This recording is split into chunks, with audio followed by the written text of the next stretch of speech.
సామాజిక బాధ్యత. మనం డబ్బులు ఇచ్చి వాళ్ళకి జీతాలు ఇచ్చి సంఘటితంగా ఒక వ్యవస్థను ఏర్పాటు చేసి సమాజాన్ని బాగు చేయండి, మేమందరం మా పనుల్లో మేము ఉంటాం కాబట్టి మేమందరం పన్నులు కట్టి మీకు ఉద్యోగాలు అప్పగిస్తున్నాము, మీరు మీ ఉద్యోగాలు సవ్యంగా చెయ్యండి అని చెప్పేసి రాజకీయ నాయకుల చేతిలో అధికారం పెడితే వాళ్ళు చేసింది ఏంటో తెలుసా? వాళ్ళ ఆస్తులు పెంచుకోవడం, మన అప్పులు పెంచడం. ఎవరికైనా సరైన ఉద్యోగం వచ్చే పరిస్థితి ఆంధ్ర రాష్ట్రంలో ప్రస్తుతం ఉందా? లేదు. మరి ఎంతోమంది వాళ్ళ ఉద్యోగాన్ని వాళ్ళు సవ్యంగా నెరవేరుస్తూ ఉంటే రాజకీయ నాయకులకు మాత్రమే ఎందుకు మనం విగ్రహాలు పెడుతున్నాం? వాళ్ళు ఉద్యోగులే కదా, మనందరం వాళ్ళకు ఒక అవకాశం, ఉద్యోగాన్ని అప్పచెప్పి వాళ్ళ కుటుంబాలని బాగు చేసడానికి మనం ఒక అవకాశం కల్పించాం.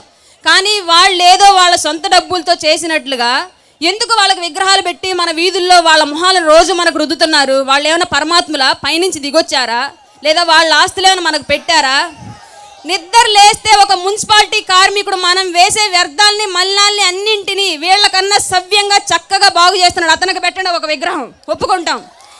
ఆర్మీలో మా అందరి ప్రాణాల కోసం, మా అందరి కుటుంబాల కోసం వాళ్ళ ప్రాణ త్యాగాలు చేసి రోజు ఎక్కడో ఒక చోట ఎవరో ఒక ఆర్మీ జవాన్ ప్రాణాలు పోగొట్టుకుంటున్నాడు, వాళ్ళకు పెట్టిన వీధి వీధి విగ్రహాలు ఒప్పుకుంటాం.